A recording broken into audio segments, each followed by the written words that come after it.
Welcome back to my 1v1 Arena tier list video series. In the last video, we talked about the B tier, and now we're going to be moving on to the next tier, the C tier. So let's get into it. C tier civs are civs that I consider to be limited in terms of their mid-game or even late-game options.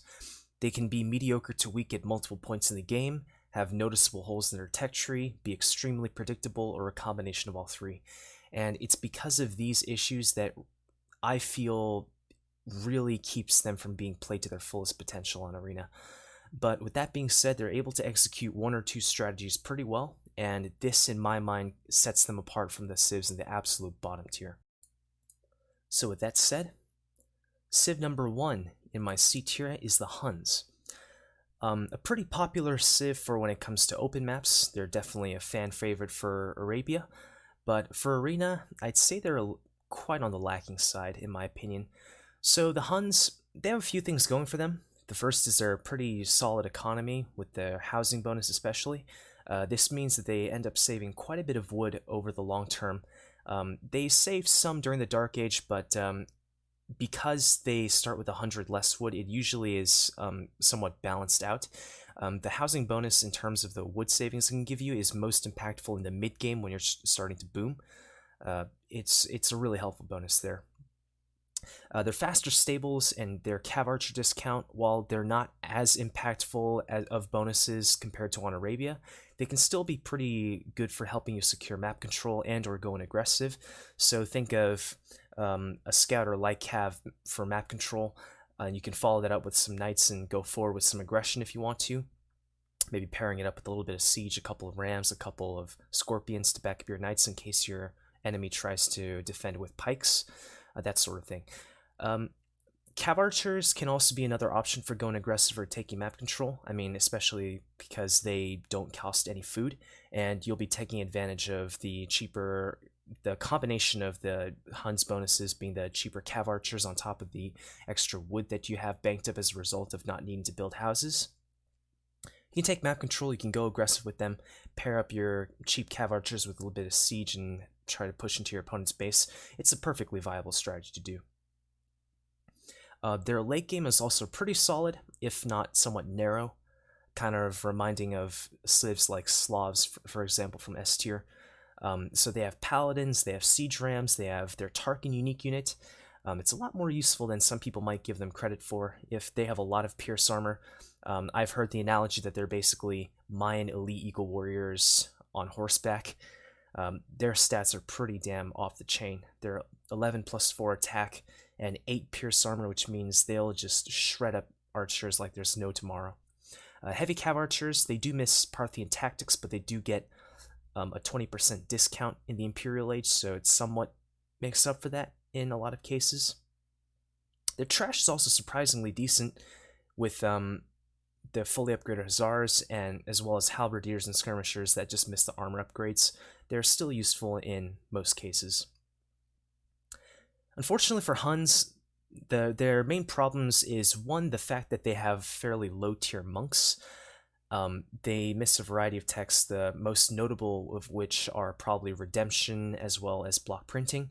So their monks aren't going to be all too useful outside of collecting relics. Their defenses are also some of the worst in the game. There are no houses bonus. While it's helpful economically, it also can be somewhat of a bane if you're trying to defend, because let's say you're facing an opponent who's going for a super aggressive strategy like a very fast castle agent to like a siege tower plus expo hop. Chances are you're not going to be stonewalling internally, and if you're not doing that, you'd probably want to use houses in order to internal wall instead. But Huns don't get houses, so that means defending yourself against that kind of strategy is going to be a bit trickier. The insides of their bases are just going to be very wide open, so against a very aggressive strategy like that, they're going to be hard-pressed to defend. They also have no tower upgrades, and they have no fortified walls, so if they're pressured by a lot of siege, for example, they don't have the option of guard towers. They might have to rely on other things, whether it's their cavalry or a defensive castle, things like that. So overall, it's just not a strong point for the civ. Huns definitely have the kind of style where offense is the best defense, and that's why I think ultimately this civ is dominates on open maps, but really struggles to play to their fullest potential on a closed map like this. Their late game, even though I said it's powerful, it's also extremely predictable, which is why I mentioned they were narrow.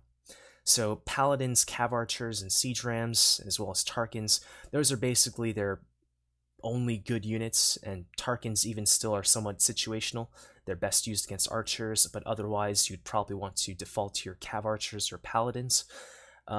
So they're going to struggle against some certain civilizations. So civs that I'm thinking of are ones that specialize in camels, like for example Indians or Berbers, or civs with other kinds of anti-cavalry units like Incas with their Kameyuks and fully upgraded halbs of their own, can really end up giving the Huns a hard time. And speaking of Incas, they also have their Elite Eagle Warriors with 10 Pierce Armor, which basically neutralizes their the Huns' Cav Archers, so that could be another big hurdle for them. And they're also, of course, being a cavalry-heavy civ, they're going to struggle a lot versus Halb and Siege civs. So, for example, Halb and Siege Onager, that basically is the death of Huns.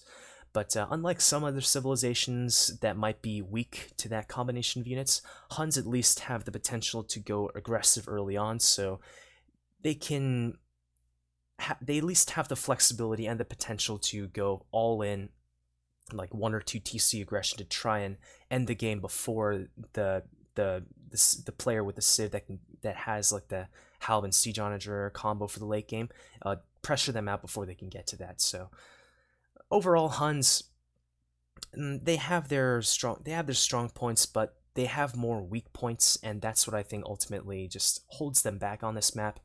But still, I mean, there are worse civs, and most of the time I think I'm okay to have Huns, as long as I don't run into them against, again, a strong camel or a siege civ. Second, on my C tier, we have the Koreans. So, obviously, the Koreans, the stereotypical trushing civ, but for me as a player, I mean, I don't really trush that much nowadays. I did used to quite a bit back in the day, but I've kind of really reeled back from that and decided to play a lot more standard. Towers, as much as they can be an aggressive tool, they can also be used as quite a nice defensive tool as well. So the Koreans getting free access to guard towers as soon as they hit Castle Age means that if they're facing any kind of generic aggression, I'm thinking of maybe a smush or anything similar to that, the fact that they get guard tower access for free means that they can just put a few of them down, assuming they're collecting a bit of stone, and basically stop that kind of push in its tracks. And so this results in the Koreans, even though they're a bit of a slower civ to get up and running, it also means that they're very hard to push in the mid game. So it's very likely that you'll end up reaching the late game in a lot of situations. And speaking of their late game, it's actually a pretty top-notch late game. They have access to some of the best siege onagers in the game with the Shingijeon unique technology, giving them 10 range. Not quite as good as the 11 range they got back in AOC, but it's still something. They also have their War Wagon unique unit. You can think of that as a very tanky, very pop-efficient type of cav archer that moves a little bit slower, but has like 3 times the health and a lot more pierce armor, meaning they can stand up to ranged units and perhaps even skirmishers pretty well. They have arbalests, which can be quite useful as an early Imperial Age unit, access to gunpowder, fully upgraded hand cannoneers, as well as bombard cannons with siege engineers.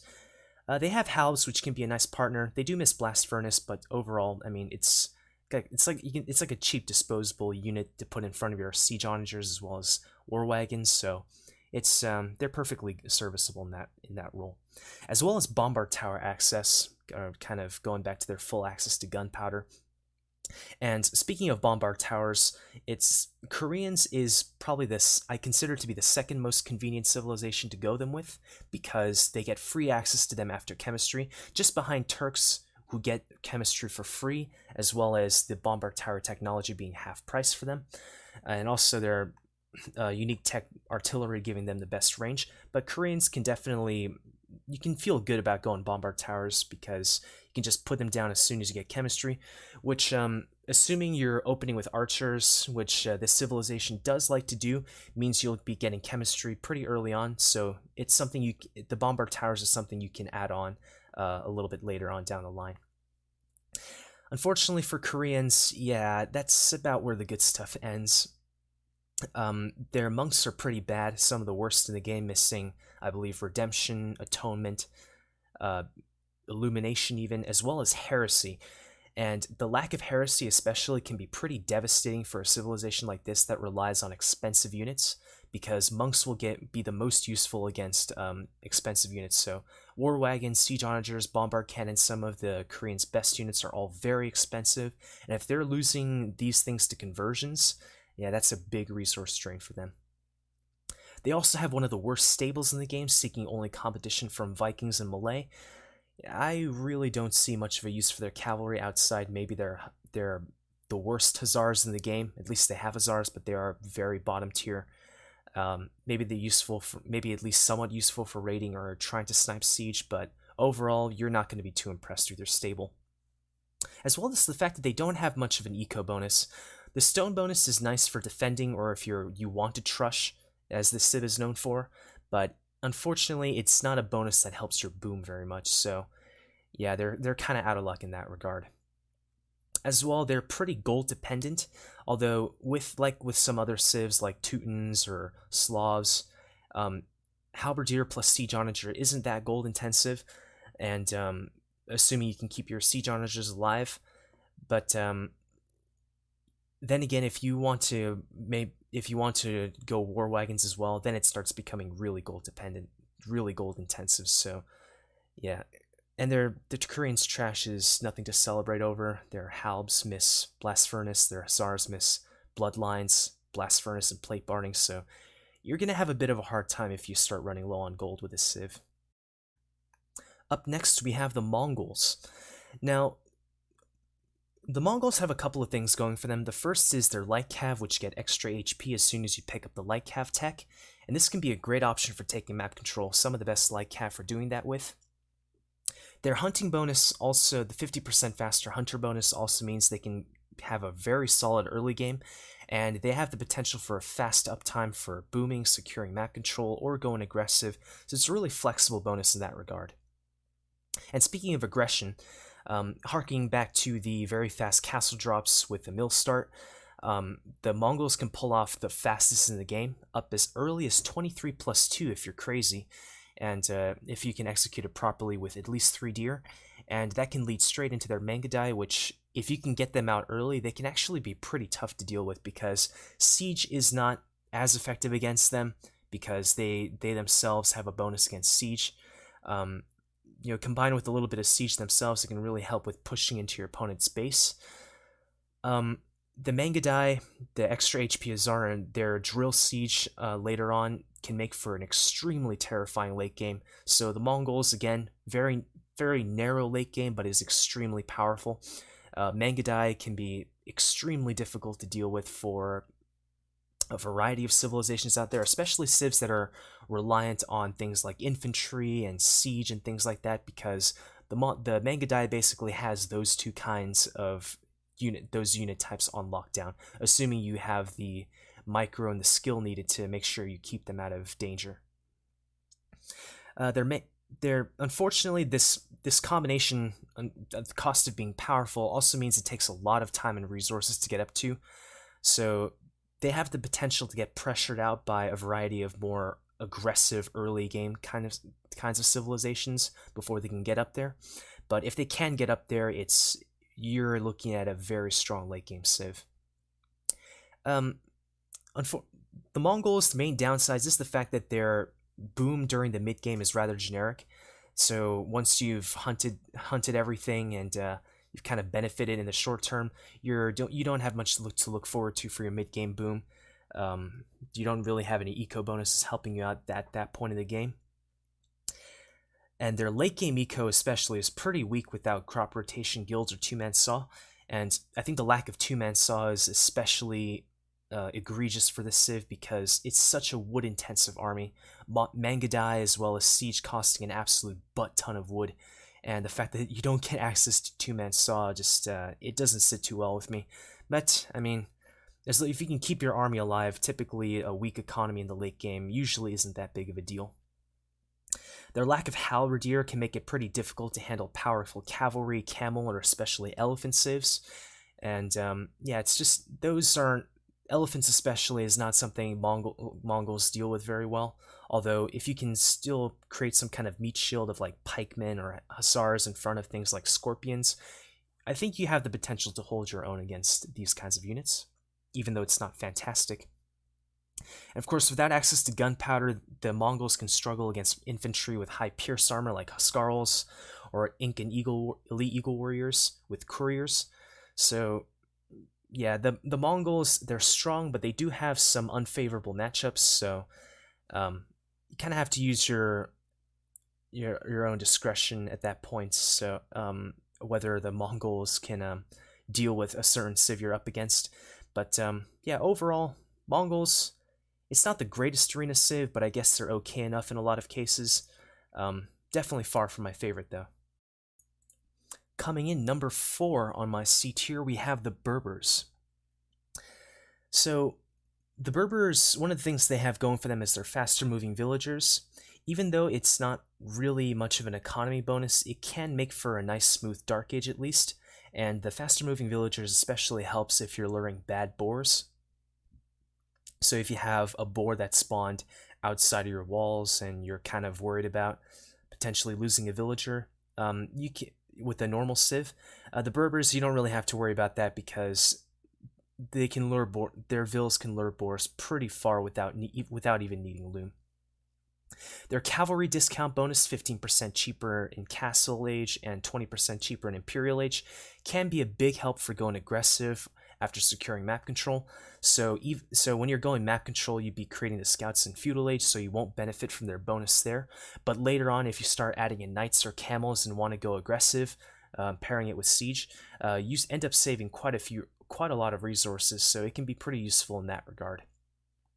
They also have the Camel Archer unique unit. It's a nice unique unit for as another option for securing map control or going aggressive, and this unique unit also ends up giving them fairly favorable matchups against cavalry archer oriented civs because they have a bonus against the cavalry archers, the cavalry archer type units. And so civs like Huns, Magyars, and even Mongols can somewhat struggle against Berbers, especially later on in the game. Berbers, their downsides is the fact that, again, their faster moving villagers are nice, but they don't really amount to much of an eco bonus. The percent increase in gather rates for basically all resources is basically less than 1%, so you're not going to be commanding a great eco civ by any means. Their monks are also pretty lacking without sanctity and block printing, so that lack of sanctity especially can be quite devastating if you're trying to use monks to defend, because they are going to get, for example, one-banged by a Mangonel Blast, because even though they have redemption and they can convert the Mangonels in theory, oftentimes they won't complete the conversion because they'll just get one-shot by the Mangonel Blast. So it's a bit unfortunate for Berbers that they don't get sanctity and block printing for the late game, so they're not going to be all that useful at that stage of the game either. Being a cavalry and camel-oriented civilization, it means that they're naturally quite vulnerable to civs that can perform fast halberdier and siege ram pushes. So think of civs like Celts, Ethiopians, Slavs, Huns, and even Khmer, who all have very powerful mid-game booms. If they can get to the Imperial Age quickly and just tech into a very fast halberdiers and siege rams, the Berbers can have a really hard time because, they don't have arbalest. They do have hand cannons, but of course you need chemistry, which takes a while to tech into, and you could potentially be pressured out before that point. One way I've found that I can circumvent their weakness to this kind of strategy is going aggressive with their cavalry in the mid-game, trying to force your opponent into pikes or later on even halberdiers to defend. And all the while you're building a big economy back at home, maybe like 35, 40 plus farmers if you can get up there. And then putting down some barracks in late castle to early Imperial Age, get all your swordsman techs so that if they do try to come at you with halbs and siege rams, you'll have the swordsman right there and ready to take it all down. So it's a partial solution, but it's not. It doesn't cover all cases, I'd say. Their late game it's diverse, but unfortunately, I wouldn't say it's that powerful. Mainly because the Berbers ride a lot on cost effectiveness compared to population efficiency. So other civs, like most civs in my S tier and even some in my A tier, are definitely a lot more pop efficient in the late game with things like paladins, siege onagers, and things like that. The Berbers don't have either of these kinds of units, or another thing like elephants. So they do have discounted their cavalier heavy camels as well as hussars, and without paladin, their late game isn't super impressive as far as their cavalry is concerned. They also don't have any heavy siege, missing siege ram and siege onager. Their unique unit, the camel archer, is probably the most pop efficient thing they have because they have a lot of mobility. So if you can keep them out of danger, you can keep them alive for a long time. But overall, needless to say, it's not the greatest late game civ, although they can certainly hold their own in a lot of cases. The fifth and final civ in my C tier is the Celts. The Celts have a really nice boom with their faster lumberjacks. In the mid game when you're booming up, it's really all about wood, because you need wood to establish your farm eco, so the fact that they gather wood so fast means you can have a really nice Imperial Age uptime potential. And it's one of the easiest civs to do a scout or light cav strategy and booming behind it because for that very reason, in my opinion. It comes at the slight downside of their cavalry not getting bloodlines, but it's not typically something you pick up during the mid game when you're making scouts or light cav, so it's not a huge loss. Their faster attacking siege and overall good economy can make the civ a really good candidate for a pike plus mangonel push. Their faster firing mangonels are pretty deadly, and the fact that they get their pikes have a speed boost attached to them is also a nice little touch, because early on you wouldn't be grabbing something like squires for another civ that might consider doing this strategy, so the fact that Celt pikemen essentially get a built-in squires it's a nice touch. It's a nice little bonus, even if it isn't super overwhelming. In the late game, they have their patented Woad Raider plus Siege combination, maybe throwing in some halbs in there to help deal with cavalry, and it makes for an extremely deadly late game. In Woad Raiders, halbs, and Siege, some variety of Siege like Siege Rams or Siege Onagers, it can kill like a good 95% of the things in this game. Sadly for the Celts, they do have quite a few downsides. The first is their monks, which are pretty low tier.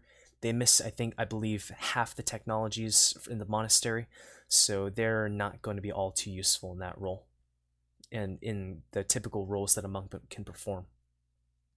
They're also pretty weak in the late castle to early imp stage of the game, where the main two unit lines they might try to use during the mid game, like cavalry or archers for trying to take map control or something, really do fall off as a result of them missing so many key technologies later on. So their archers miss bracer as well as ring archer armor. Their cavalry again miss bloodlines, and later on even plate barding armor. So you really don't want to be using these two unit lines as Celts in the later parts of the game in most situations, and it's the point in the game when they'd want to try to get their Woad Raider and Siege Death Ball up and running, which takes a long time to do because both those unit lines are pretty expensive. They require a lot of resources, and they could potentially be pressured out by some civs before that point. Celts, they're powerful, but unfortunately they're also fairly one-dimensional, so civs with good infantry and siege counters, or even comparable infantry and siege, can give Celts a difficult time. So I'm thinking civs with anti-infantry units like Byzantines with their cataphracts, if they can get up to them, Japanese with their samurai, because the the Celts want to be going Woad Raiders, and that's their unique unit. And of course, Samurai will shred up unique units in a direct fight, infantry unique units in a direct fight. They might also struggle a bit against Incas. It's not as quite as bad as Incas versus Slavs in my opinion, because again the Celts at least have access to heresy, heresy and faith, so they can protect their siege from monks for the most part, unlike Slavs who miss both those technologies and therefore can't. Slavs themselves with their own stronger infantry with Druzhina, as well as comparable siege with their cheaper siege, their siege discount, can also kind of give the Celts a hard time, as well as Teutons, again from S tier, because they have some really nice anti-infantry options, as well as their own really powerful siege, as well as access to gunpowder, which can help deal with the Celts' own siege fairly nicely. As well, the Celts themselves are pretty gold dependent, as Woad Raiders and Siege require a ton of gold, so you really want to try and make sure you can secure as much gold as you can on the map, because their trash lines aren't really anything to celebrate over. Their Hussars are pretty low tier, just inching out the Korean Hussars because they do at least get Blast Furnace, and their elite skirmishers are also similarly bottom tier because of the technologies they miss as well, Bracer and Ring Archer armor, as well as Thumb Ring. And with that closes out my C tier. It's a bit shorter than the previous 3 tiers where I had 7 civs and this one only had 5. I really felt that S, A, and B felt best with 7 civs, as I felt all the civs in those respective tiers all had a similar power level and standing on this map. And for C tier, I felt the 5 civs in it felt similar to each other on this map as well. With that being said, the next and last video is going to be on the D tier, so keep an eye out for that.